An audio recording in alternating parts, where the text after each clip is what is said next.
आज हम सुनेंगे हर महीने आने वाली मासिक शिवरात्रि की पौराणिक कथा। धार्मिक पौराणिक कथा के अनुसार चित्रभानु नामक एक शिकारी था। जानवरों की हत्या करके वह अपने परिवार को पालता था। वह एक साहूकार का कर्जदार था, लेकिन उसका ऋण समय पर ना चुका सका। क्रोधित साहूकार ने शिकारी को शिव मठ में बंदी बना लिया। संयोग से उस दिन शिवरात्रि थी। शिकारी ध्यानमग्न होकर शिव संबंधी धार्मिक बातें सुनता रहा। चतुर्दशी को उसने शिवरात्रि व्रत की कथा भी सुनी। शाम होते ही साहूकार ने उसे अपने पास बुलाया और ऋण चुकाने के विषय में बात की। शिकारी अगले दिन सारा ऋण लौटा देने का वचन देकर बंधन से छूट गया। अपनी दिनचर्या की भांति वह जंगल में शिकार के लिए निकला, लेकिन दिन भर बंदी गृह में रहने के कारण भूख प्यास से व्याकुल था। शिकार खोजता हुआ वह बहुत दूर निकल गया। जब अंधकार हो गया तो उसने विचार किया कि रात जंगल में ही बितानी पड़ेगी। वह वन में एक तालाब के किनारे पर बेल के पेड़ पर चढ़कर रात बीतने का इंतजार करने लगा। विल्व वृक्ष के नीचे शिवलिंग था, जो विल्व पत्रों से ढका हुआ था। शिकारी को उसका पता न चले। पड़ाव बनाते समय उसने जो टहनियाँ तोड़ी वे संयोग से शिवलिंग पर गिरती चली गईं। इस प्रकार दिन भर भूखे प्यासे शिकारी का व्रत भी हो गया और शिवलिंग पर विल्व पत्र भी चढ़ गए। एक पहर रात्रि बीत जाने पर एक गर्भिणी हिरणी तालाब पर पानी पीने पहुंची। शिकारी ने धनुष पर तीर चढ़ाकर ज्यों ही प्रत्यंचा खींची। हिरणी बोली, मैं गर्भिणी हूँ, शीघ्र ही प्रसव करूँगी। तुम एक साथ दो जीवों की हत्या करोगे जो ठीक नहीं है।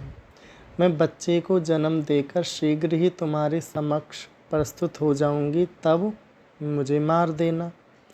शिकारी ने प्रचंडा ढीली कर ली और हिरणी जंगली झाड़ियों में लुप्त हो गई। प्रचंडा चढ़ाने तथा ढीली करने के वक्त कुछ विल्व पत्र अनायासी टूटकर शिवलिंग पर गिर गए।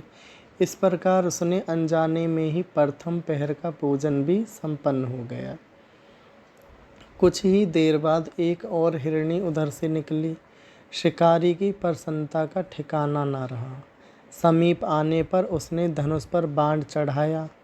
तब उसे देख हिरणी ने विनम्रता पूर्वक निवेदन किया, हे शिकारी, मैं थोड़ी देर पहले ऋतु से निवृत्त हुई हूँ, कामातुर विरहिणी हूँ, अपने प्रिय की खोज में भटक रही हूँ। मैं अपने पति से मिलकर शीघ्र ही तुम्हारे पास आ जाऊँगी। शिकारी ने उसे भी जाने दिया। 2 बार शिकार को खोकर उसका माथा ठनका। वह चिंता में पड़ गया। रात्रि का आखिरी पहर बीत रहा था। इस बार भी धनुष से लगकर कुछ बेलपत्र शिवलिंग पर जा गिरे तथा दूसरी पहर की पूजन भी संपन्न हो गई।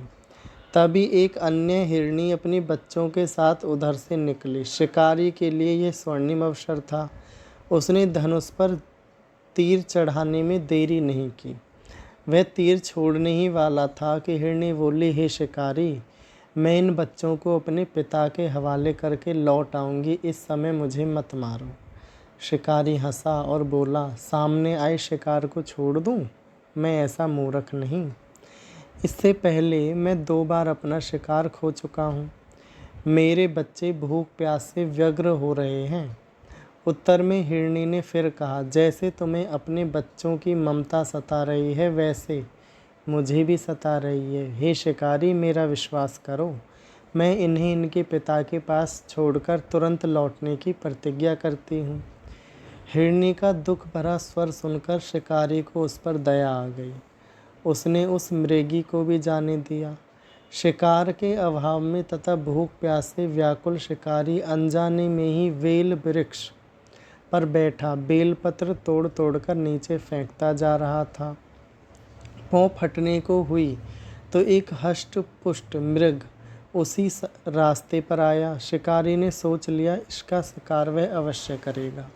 शिकारी की तनी प्रचंडता देखकर मृग विनीत स्वर में बोला, हे शिकारी, यदि तुमने मुझसे पूर्व आने वाली 3 मृगियों तथा छोटे छोटे बच्चों को मार डाला है तो मुझे भी मारने में विलंब ना करो, ताकि मुझे उनके वियोग में एक क्षण भी दुख न सहना पड़े।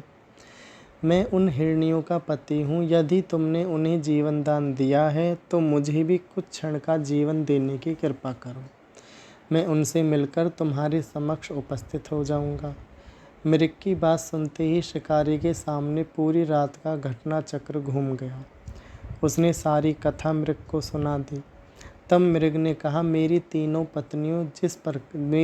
पत्नियां जिस प्रकार प्रतिज्ञाबद्ध हो गई हैं, मेरी मृत्यु से अपने धर्म का पालन नहीं कर पाएंगी।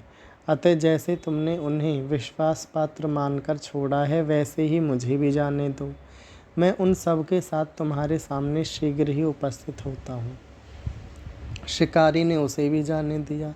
इस प्रकार प्रातः हो गई। उपवास, रात्रि जागरण तथा शिवलिंग पर बेलपत्र चढ़ने से अनजाने में ही शिवरात्रि की पूजा पूर्ण हो गई। पर अनजाने में ही की हुई पूजा का परिणाम उसे तत्काल मिला। शिकारी का हिंसक हृदय निर्मल हो गया। उसमें भगवत शक्ति का वास हो गया। थोड़ी ही देर बाद वह मृग सपरिवार शिकारी के समक्ष उपस्थित हो गया ताकि वह उनका शिकार कर सके। किंतु जंगली पशुओं की ऐसी सत्यता, सात्विकता व सामूहिक प्रेम भावना देखकर शिकारी को बड़ी ग्लानि हुई। उसने मृग परिवार को जीवन दान दे दिया। अनजाने में शिवरात्रि के व्रत का पालन करने पर शिकारी को मोक्ष और शिवलोक की प्राप्ति हुई। अभी हम देखेंगे मासिक शिवरात्रि की पूजा सामग्री क्या है। उस पूजा के लिए एक स्वच्छ शिवलिंग या शिव की मूर्ति का उपयोग करें। दूध, दही, घी, शहद और चीनी को मिलाकर पंचामृत तैयार करें। यदि उपलब्ध हो तो गंगा जल का प्रयोग करें। बेलपत्र, धतूरा, भांग ये भगवान शिव को प्रिय हैं, अतः यह भी पूजा में उपयोग करें। विभिन्न रंगों के फूल चढ़ाएं। पूजा के लिए शुद्ध घी का दीपक और धूप जलाएं। तिलक लगाने के लिए चंदन या रोली का उपयोग करें। भोग के लिए मिठाई आदि प्रयोग करें। शिव पुराण का पाठ करें। शिव चालीसा का पाठ करें। शिव मंत्रों का जाप करें।